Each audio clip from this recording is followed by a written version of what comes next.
Quand j'appelle enfin ma petite soeur Suzanne, elle me dit Gabi, c'est toi, en pleurant au téléphone. Je lui dis maman, c'est moi. C'est moi, je l'appelle ma mère chérie. Elle me dit mais qu'est-ce qui se passe? Je dis que l'histoire est très longue. Elle dit parce que maman m'a chassé de la maison au Cameroun de venir te chercher en Turquie. Parce qu'elle a senti un truc en elle que toi tu n'allais pas bien. Elle a senti qu'il y a un truc qui s'est passé. Et c'est là où je l'ai informé qu'il y a eu séisme en Turquie. Elle a dit qu'elle ne peut pas trouver le sommeil tant qu'elle n'a pas de mes nouvelles. Alors elle m'a chassé du Cameroun de venir te chercher en Turquie et de prendre tes nouvelles. C'est là où j'ai pris un billet d'avion express. Seulement pour venir pour savoir ce qui se passe, vu que tu n'as pas eu le signe de vie depuis peut-être 2 semaines. Et il y a eu séisme en Turquie. Donc on s'inquiétait beaucoup. Mais du fait de suivre ta voix, franchement, ça m'a donné un soulagement. C'est ce que ma petite soeur me dit. Le jour que je l'ai enfin appelé. Alors la famille, bonjour. J'espère que vous allez bien. Quant à moi, ça va. Ça va un peu par la grâce de Dieu. Moi, c'est Gabriel. Pour ceux qui tombent sur ma vidéo aujourd'hui. Et pour ceux qui sont déjà abonnés à ma page. Je vous dis encore merci pour vos likes et pour vos encouragements. La dernière fois, on s'est arrêté au niveau où... bref, je vais faire un petit feedback par rapport à ce qui s'est passé, par rapport à la précédente vidéo. Pour ceux qui n'ont pas encore regardé, je vais laisser un i ici en haut pour pouvoir cliquer dessus et aller regarder la vidéo précédente. Alors, dans la vidéo précédente, je vous ai parlé de comment est-ce que la police m'a contrôlé. Ils m'ont amené dans un camp de conteneurs, appelé tout cela. Et puis, là-bas, c'était pas facile. Un endroit invivable, un endroit où un être humain ne peut pas vivre. Mais Dieu nous a protégés. Et là, sur place, on a quand même pu survivre. Ils nous ont encore amenés dans une ville appelée Adiyaman, à plus de 23 heures de route d'Istanbul. Là-bas encore, on a survécu. Et puis, ils nous ont amenés dans une ville encore après, appelée Malatya, à pratiquement 10 heures de Adiyaman.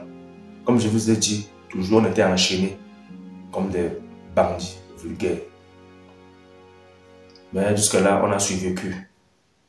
Et là, c'est à Malatya maintenant que j'ai failli laisser ma vie dans le séisme. C'est à Malatya que j'ai failli mourir dans le séisme. Je me suis arrêté au niveau où le vendredi, on nous a reçus. On a été reçus par le psychologue. Et puis, il nous a posé la question banale. Comme où est-ce que tu vis en Turquie, avec qui tu vis, avec ta famille, est-ce que tu prends de la drogue? Vous voyez un peu la question du genre. Ils nous ont fait entrer le vendredi je crois que ça devait être le 3. Ouais. 3 février 2023. Le samedi, on sommes restés là. Le dimanche. Alors, le lundi matin, aux environs de 5 heures du matin, on se fait réveiller brutalement par un séisme amplitude 6.5. Là, c'est déjà critique. Même si vous allez sur le net, tapez, vous allez voir. Un séisme amplitude 6.5 est déjà un peu critique. Vous voyez un peu.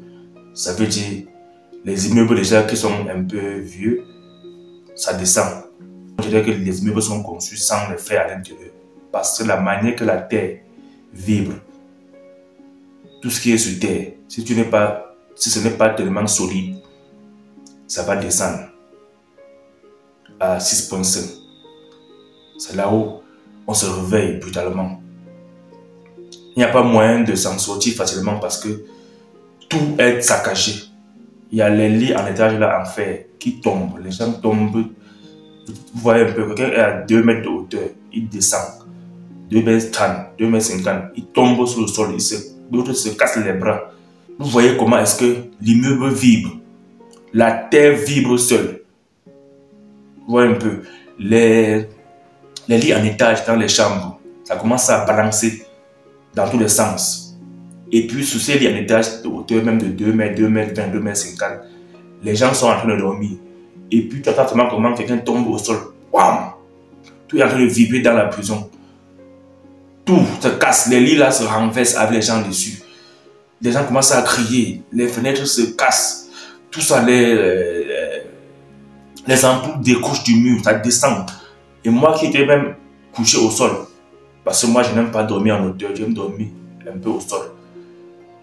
Même si dans le lit en étage là, il y a le 2 niveaux, je peux dormir encore au niveau qui est en bas. Ou bien j'aime parfois poser mon petit truc au sol là, et puis je trouve mon sommeil facilement.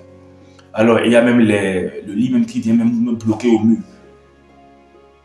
Tu vas fuir comment? Le lit est en train de t'appuyer entre le mur, avec les gens dessus. Ça commence à crier dans tous les sens. Et puis maintenant, on sort pour chercher à fuir avec notre vie, pour chercher à sauver notre vie. On arrive alors encore au niveau de la grille principale, que le Guvenlik. Guvenlik, c'est l'agent de sécurité en tube. Que lui-même, ça a commencé. Il a fui, il est descendu. Il est sorti de l'immeuble en oubliant qu'il y avait les êtres humains enfermés dans l'immeuble. On a commencé à crier, à taper sur les fenêtres, à balancer les trucs dans tous les sens, à s'agiter parce que l'immeuble était en train de vibrer seulement dans tous les sens. Les gens criaient, les gens s'affolaient. C'est là-haut, maintenant ils se rendent compte qu'on est bloqué en haut. Il revient lui maintenant tranquillement. Il ouvre encore la grille et il fuit. On s'affole, on descend. On sort du bâtiment, Dieu merci. Nous sommes maintenant en bas dans la cour. Pas hors de la prison, hein, dans la cour de la prison. Et imaginez-vous un peu. Cette cour est encore sur une dalle, donc il y a le sous-sol. Donc pendant ce temps, il y a encore les secousses. Ça secoue, ça vibre, on panique. La dalle en question se fend. Et je vais vous dire un truc, ce qui nous a sauvés, franchement, c'était tellement la grâce de Dieu. Si on avait subi ce séisme peut-être dans un vieux bâtiment, on mourrait. Parce que cette prison dans laquelle on se trouvait était une prison nouvellement construite. Donc ça faisait seulement 2 mois comme ils ont ouvert cette prison. Donc c'était encore nouveau. Seulement 2 mois, un bâtiment flambant neuf. Et heureusement, vous savez, une prison c'est les murs blindés, non? Tout est blindé, donc c'est construit différemment, avec beaucoup plus de sécurité. Donc je pense que même ça qui nous a un peu sauvés. Parce que si c'était un bâtiment déjà vieux, c'est-à-dire que je ne serais pas comme ça devant vous, en train de vous parler. Non. Non, on descend, on dit, voilà ce qui se passe. La question de vie ou de mort, libérez-nous. Il refuse. Il nous dit, voilà, ça va se calmer, d'après les informations, ça va se calmer. Et puis, il y aura les secousses, mais pas tellement violents comme ce qui vient de se passer. Donc, remontez encore dans vos cellules. Arrangez vos choses, ça va aller, ça va passer. C'est là-haut. Tu n'as pas le choix, hein, parce qu'il y a les militaires de partout. Tu ne peux pas t'opposer à leur décision. Tu vas recevoir la bastonnade. Ils ont des chambres là prévues pour ça. Ils vous regroupent, ils vous envoient avec les militaires sauvages qui vous tabassent bien. Et puis tu dors dans une salle comme ça, sans lit, sans rien, chambre froide, glacée, 48 heures. Ils te surveillent hein, pour que tu ne meurs pas. En tout cas, même si tu meurs, ils vont faire quoi? Ils vont t'enterrer quelque part là, ils vont t'oublier. Et puis, comme on ne sait pas là où tu es, on ne saura jamais là où tu es parce qu'on te prend comme ça. Tu n'appelles pas la famille pour informer qu'on t'a arrêté, qu'on ne connaît pas là où tu es. Donc, on peut t'oublier facilement. Et même ceux avec qui on t'a arrêté, même si tu te réclames, ils vont dire non, on t'a transféré ailleurs. Point final. On ne verra plus jamais tes traces. Parce que même ceux qu'on t'a arrêté, peut-être ce ne sont même pas tes amis, ils ne vous connaissent même pas, donc ils ne pourront pas savoir comment ils vont faire pour appeler, pour dire aux gens que là, comme vous voyez, il y a votre frère ici, il n'y a pas moyen. Nous sommes remontés alors, nous coucher autour de 11h, 11h30 pour se reposer un peu, vu le choc qu'on a subi. Et puis avant de se coucher, on a quand même vu un peu aux informations parce que tout n'est pas quand même cassé. On a vu à la salle de télévision, la télé était encore au mur. Par la grâce de Dieu, on a pu voir aux informations comment les gens mouraient dans leur sommeil, comment les immeubles descendaient comme ça, comme du biscuit. Et il y avait les gens à l'intérieur. Tu vois comment l'immeuble depuis de 14 niveaux, 15 niveaux, 20 niveaux, ça descend. Ça s'écrase seul. On dirait qu'il n'y a même pas les gens, pourtant il y a des gens à l'intérieur. Comment les sécuristes sortaient les gens dans les débris, morts, fracassés, blessés. Vous voyez un peu. Et en plus où, même dans la ville là où on se trouvait, ça faisait peur. Jusque là, on sommes rentrés, on n'a pas le choix, on est enfermés, nous sommes des prisonniers.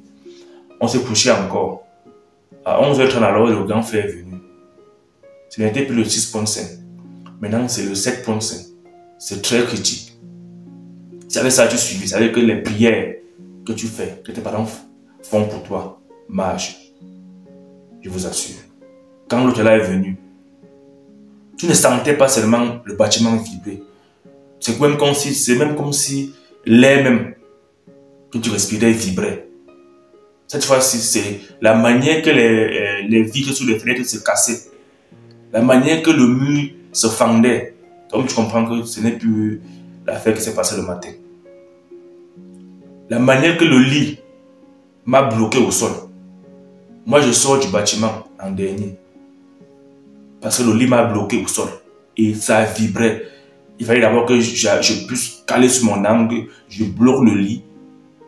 Pour éviter que les trucs tombent du haut. Que la dalle qui du haut, ça descend sur moi.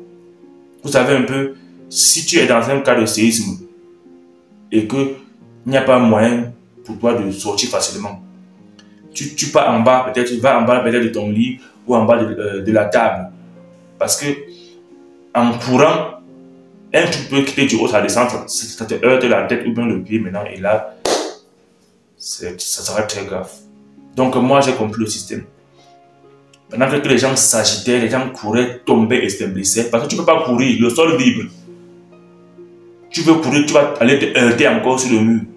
Ta tête peut atterrir sur la porte en fer. Et puis, c'est les problèmes maintenant qui arrivent. Et c'est ce qui arrivait aux gens. Parce que tu ne sens pas, tu ne ressens pas, tu ne comprends pas ce qui se passe. Tu sens comment tu vibres, tu es agité, tu ne sais pas. Ou comment même les animaux qui volent. Même les animaux, les oiseaux qui volent en haut, crient, les chiens aboient. Vous voyez un peu? Imaginez un peu, c'est la terre qui vibre, mais l'oiseau qui est en haut se met à crier, à pousser des cris de désespoir. Tu comprends que même celui qui n'a pas les pieds posés au sol, même l'oiseau qui n'a pas les pieds posés au sol, ressent les vibrations. Et puis ça fait un choc, ça fait un jar dans le corps humain. Donc c'est comme si ton corps même à l'intérieur vibrait. Donc tu ressens les ondes les vibrations en toi-même. C'était pas facile.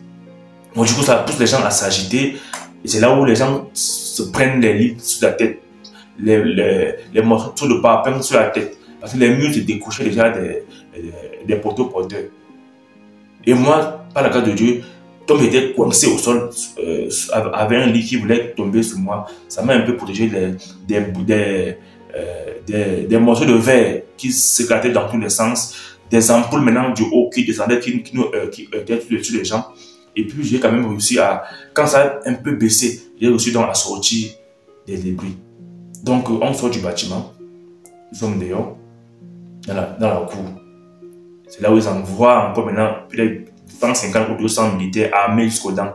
Parce que je vous ai dit, dans tous ces camps dans lesquels ils nous enferment, ils ont toujours les camps de militaires à côté. En cas où les gens veulent se revolter ou bien en cas de problème. Ils envoient donc les militaires nous encercler pour qu'on ne puisse pas s'agiter. Quand tu veux un peu faire les bruits, on t'amène dans un coin, on te massacre et puis on te ramène pour influencer. Quand les gens veulent parler, crier fort, ils tirent les coups de balle en l'air pour nous repousser. On a dit libérez-nous. On va revenir même plus tard chercher le passeport avec nos téléphones, c'est rien. Ils ont refusé. On est resté là de 11h30 à l'heure du séisme jusqu'à 19h30, debout, sur le foie, en plein hiver. Et les gens qui sont sortis même sans prendre leur blouson. Moi, par la grâce de Dieu, j'avais un blouson qui était tout près de moi. Donc, en sortant, j'ai seulement tapé la main, j'ai pris mon blouson pour sortir avec. C'est ça qui m'a sauvé. Parce que les gens qui étaient déjà glacés, qui n'avaient même pas à bouger. C'est à 18h30, 19h. Il nous dit, Ankara a décidé qu'on va d'abord vous garder quelque part avant de traiter vos cas parce que c'est un cas d'urgence dans tout le pays. Ok. Il nous ramène encore avec les petits minibus dans un camp à côté. Quand il dit camp, là alors c'est même plus pire que tout cela qu'il avait dit dans la précédente vidéo. C'est un camp de conteneurs complètement saccagé par les Pakistanais et les Afghans. C'était prévu pour eux. Mais vu que ça a tellement duré, c'est un vieux camp, c'est complètement détruit.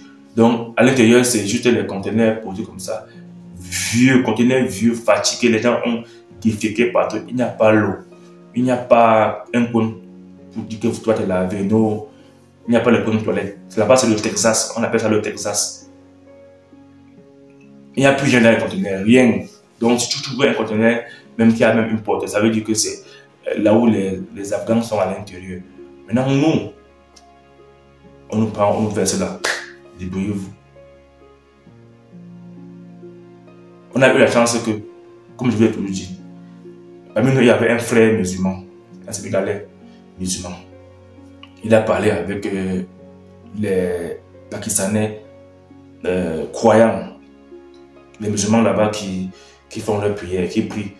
Ils avaient arrangé un conteneur complètement vide, sans porte, un peu arrangé. Ils ont mis un léger tapis au sol comme ça pour faire la prière. Donc pour faire leur mosquée quoi. Et ils ont dit, ah, même la mosquée c'est la maison de Dieu. Donc pour ceux qui sont musulmans, tu dois comprendre ce que tu dis. Tu ne peux pas trouver, que ce soit musulman ou chrétien, l'église ou bien la mosquée c'est l'endroit pour aller se réfugier en cas de problème. Tu ne peux pas entrer dans une église et puis on te ramène dehors. Si on le fait, ça veut dire que eux vraiment c'est pas une bonne église, bien que ce n'est pas vraiment les croyants. Donc là, leur imam quoi, du camp, il a dit non, vous êtes les enfants de Dieu. Peu importe si vous êtes musulman ou pas, vous pouvez dormir ici. On a fait là-bas mardi, mercredi. Déjà mardi, lundi soir, là-bas, mardi on ne mange pas. Mercredi matin, il vient nous donner un petit bout de pain et un petit sachet d'eau, 256 millilitres. C'est pourquoi on reste en vie. Il nous dit, il y a état critique d'ailleurs, on ne peut pas vous amener à manger. Parce que la ville même dans laquelle on se trouve est violemment touchée. Donc c'est compliqué. Prenez ça au moins pour survivre. On a survécu mardi, mercredi, jeudi. Le vendredi, on dit ok, c'est quand même un peu. Laissez-nous au moins appeler nos familles pour leur donner signe de vie. Ils ont dit, ils vont voir. Ils vont voir et nous faire signe. Ils viennent à 19h30, 20h. Ils nous séparent. Nous qui sommes venus nouveaux du bâtiment là dans lequel nous trouvons, de Malatia, là où on était, ils nous ont amenés dans un autre camp. Et puis, les Afghans qui étaient là sur place, qu'on a trouvé sur place dans les camps de conteneurs à côté, eux, on les envoie ailleurs. Donc, ils nous ont sortis de là. On a voyagé de 20h jusqu'à 8h du matin. Encore enchaîné avec les militaires à Meuse-Codan, sous le froid, avec les gens sans prison, sans rien. Les gens marchent, il y a des gens qui étaient déjà malades à cause du froid. Vous savez, le froid, tu n'es pas bien protégé là-bas, ça te prend, c'est compliqué. Dieu merci, j'avais mon prison qui me sauvait un peu. Donc nous sommes allés à Erzurum. La ville là, c'est Erzurum, une des villes les plus froides de la Turquie. Là-bas, c'est froid. Il fait peut-être 20 degrés ou 25 degrés à Istanbul. Là-bas, c'est 10 degrés ou 5 degrés. S'il neige à Istanbul, peut-être en janvier, c'est que la neige a commencé là-bas en novembre. Je prends quelques exemples. Donc, pour que là-bas, c'est trop froid. On arrive à Erzurum samedi matin. Ils nous font encore tenir dehors, debout, jusqu'à peut-être à 15h, 16h. Ils nous remettent encore dans les cellules. La même prison, construite typiquement comme là on était à Malatya, mais un peu plus grand que Malatya. Je vous assure. C'est là où maintenant, on a pu trouver un endroit un peu chaud. Parce que la ville là-bas n'a pas été touchée par le séisme. Donc, on a trouvé un peu, il y avait un peu de chauffage pour se réchauffer un peu. Donc, c'était un peu comme, ça faisait froid, mais à l'intérieur, quand même, il y avait les chauffages pour se réchauffer, pour un peu pouvoir sortir cette glace qu'on a respirée, on a aspiré en nous à Malatya. Vu qu'on a fait des jours sous le froid, 5 jours sous le froid, de lundi à samedi, la vendredi sous le froid. Et puis, le dimanche, nous sommes là. Le lundi, on cherche à rencontrer les responsables. On ne nous reçoit pas. C'est le mercredi maintenant qu'on met la pression sur la sécurité, qu'il faut au moins qu'on appelle encore nos familles pour leur faire comprendre qu'on est encore en vie. C'est là où maintenant on a pu appeler, j'ai pu appeler un ami à Istanbul. Je lui ai dit, regarde, tu sais, on m'avait arrêté, ça fait 2 semaines aujourd'hui. Donc, voilà. Dieu merci pour moi. C'est Dieu qui m'a sauvé, je suis encore en vie. Il me dit que oui, je sais. Parce que je l'avais laissé un message, comme ça, WhatsApp, qu'on m'a arrêté. Si ma soeur t'appelle, tu dis qu'on m'a arrêté. Dès que je vais pouvoir appeler, je vais donner un signe de vie.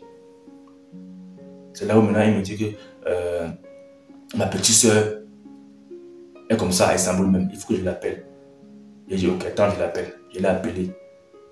C'est là où ma soeur chérie me dit, Gabi, c'est toi. J'ai dit oui. Elle me dit que tu es encore en vie. J'ai dit oui. Elle dit que maman a ressenti un truc en elle au Cameroun. Et puis elle m'a obligé. Elle m'a dit qu'elle ne peut pas trouver le sommeil tant qu'elle n'a pas la nouvelle de son fils. Elle m'a obligé de voyager. Parce que vous savez, elle n'avait pas pu voyager en ce moment. Vous-même, vous savez, un pays qui subit un séisme comme ça, ce n'est même pas prudent d'aller sur place. Ouais, un peu, mais elle a risqué sa vie avec son mari pour venir savoir, prendre de mes nouvelles. Parce que maman les avait imposé de venir chercher là où il y a mon fils, son fils, pardon. On a causé, ils ont dit, ils vont venir sur place rendre des visites. Il dit que, oh, là-bas, il n'y a pas les visites. Oh. Tu veux recevoir un truc, tu vas un paquet, on va t'envoyer ça par PTT, par cargo. Là-bas, il n'y a pas de visite. Ils vous disent qu'il y a les programmes de visite, mais quand tu viens, quand tu informes ton frère de venir te rendre visite, quand il arrive, il lui demande encore d'ailleurs, tu es venu lui donner quoi? Le passeport? Quand tu dis non, je suis venu le voir et tout, ils vont dire ok, c'est pas le jour des visites, reviens un autre jour. Toi, ton frère qui a voyagé de Istanbul pour là-bas, 23 heures de route pour là-bas, pour rien comme ça. Donc, ils font tout pour que les gens ne puissent pas savoir où tu es. Ils ne puissent pas avoir les images ou bien ne puissent pas te repérer. Pourquoi ça reste dans le noir, si vous voyez un peu ce que je veux dire.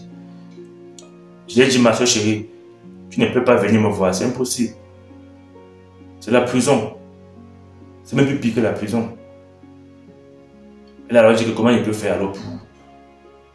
Parce que maman me demande de venir te voir, faire une vidéo avec toi avant de rentrer pour prouver que tu es encore en vie. Donc elle a eu l'idée de faire que je puisse faire un voice. Donc elle a mis son téléphone numéro 2, son autre téléphone. Elle a fait l'enregistrement de ma voix et tout. Là où je rassurais maman, elle dit maman, il ne faut pas trop t'inquiéter. Vous savez, si je suis dans cette situation et que ma vie est trop risquée, je vais pour intérêt de rassurer un peu ma mère. Parce que si je lui mets encore les mauvaises idées dans la tête, que non, ma vie est menacée, elle-même, déjà, elle s'inquiète. Elle a senti qu'un truc ne va pas. Maintenant, il faut que je la rassure. Même si j'étais déjà plus malade à cause du froid, je vais quand même dire à maman que maman, ne te dérange pas, ça va aller, je suis encore en vie, je vais écouter ce qu'ils vont me dire et puis je vais vous informer. Et vu que ma soeur était venue juste pour me voir et rentrer, elle est rentrée. Elle m'a laissé un peu de quoi, les trucs de première nécessité à la maison. Elle est rentrée. C'est disant que je devais sortir directement. Peut-être après le séisme. Sortir, hein. C'est là où j'ai encore vécu des événements vraiment traumatisants encore là-bas à Erzurum. Là-bas, alors c'était pas comme comme peut-être à Malatya, ce n'était pas les simples sécurité qui suivaient, c'était les gendarmes. Donc quand tu venais un peu, on te dit que fais ci. Quand tu veux réclamer un truc, on te dit il n'y a pas. Tu veux insister, on te récupère. On te met dans une salle de pollution, sans caméra, sans rien. On te massacre bien. Ils ont des marqueurs là, noirs, longs comme ça, 1 mètre. Ils te massacrent avec. Un truc, quand te frappe avec, ça ne te blesse pas ouverte. Tu n'as pas une blessure ouverte. Ça te déchire la peau à l'intérieur. Donc la chair à l'intérieur. Donc tu vois comment l'endroit est rouge, ça gonfle. Mais la blessure n'est pas externe. La chair à l'intérieur qui se déchire. Et puis quand ils font ça maintenant, ils te mettent dans une salle. Une chambre froide. Sans lit, sans rien à l'intérieur. Rien. Sol cimenté, rien. Avec la caméra pour te suivre. Avec les murs sont insonorisés, donc les murs sont protégés avec des trucs. Pour que même si tu cries, on ne peut pas écouter ta voix à l'extérieur. La famille. Vous savez, si j'avais parcouru tout mon séjour de prison dans une seule prison, je pense que ça aurait été mieux, je pourrais m'adapter en attendant la décision qui devait tomber à notre égard. Mais je ne sais pas ce que Dieu avait mis prévu pour moi. Dieu m'a sauvé dans les situations, dans le séisme, à tout cela. Il me posait ici, me posait dans telle prison. On m'a tellement déplacé dans les prisons que je me rends compte que j'ai fait peut-être 5 prisons en Turquie. Et vous savez, quand j'arrive dans une prison, dans une nouvelle prison, c'est comme si je commençais encore tout à zéro. Là où j'étais avant, j'avais un petit coin pour dormir et quelques amis avec qui bavarder et tout. Maintenant, on te déplace, on te met encore ailleurs. Tu arrives là-bas, tu trouves encore les gens. Et là-bas, à Erzurum, ce n'était pas seulement les gens pour le papier qui étaient enfermés avec nous là-bas. Parmi nous, il y avait les gens, les agresseurs, les bandits, les violeurs. Donc, les gens qui ont fait peut-être 10 ans ou 15 ans en prison ferme. Ouais, un peu. Et puis, ils ont peut-être 1 an ou 2 ans de prison de réintégration. Donc on les sort de là, on les ramène encore là où on était, on vit encore avec eux. Après, ils font 1 an, 2 ans et puis on les libère. Donc, on était aménagés avec les criminels dans les mêmes chambres, dans les mêmes prisons, dans les mêmes cellules. Imaginez un peu la famille. Tu es obligé de t'adapter encore à nouveau. Si tu n'as pas un mental d'acier, les gens craquent là-bas, les gens deviennent fous. Les gens meurent, mais on cache. Les gens meurent. Les gens font des crises là-bas, les crises d'AVC, ils sont mourants, on les retire du genre, on les amène. Ils ne reviennent plus. On demande là-bas à la direction, il est passé où? On dit qu'on l'a transféré. Il est à l'hôpital. Alors que le gars est mort depuis, on l'a atterri depuis. Là-bas, les gars se suicident, les gars meurent là-bas.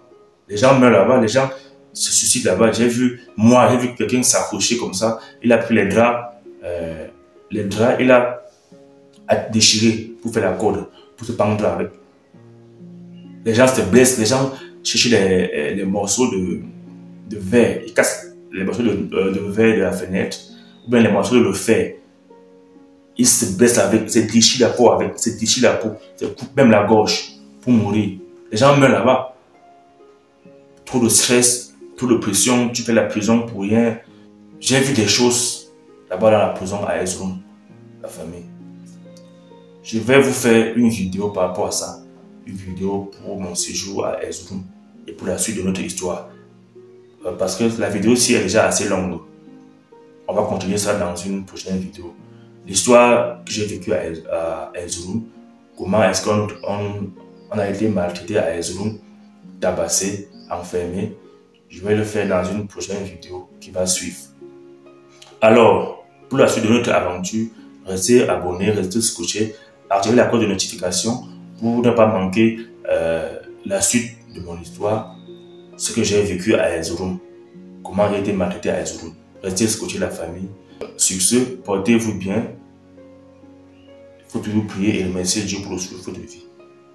Et on se voit à la prochaine vidéo. Merci.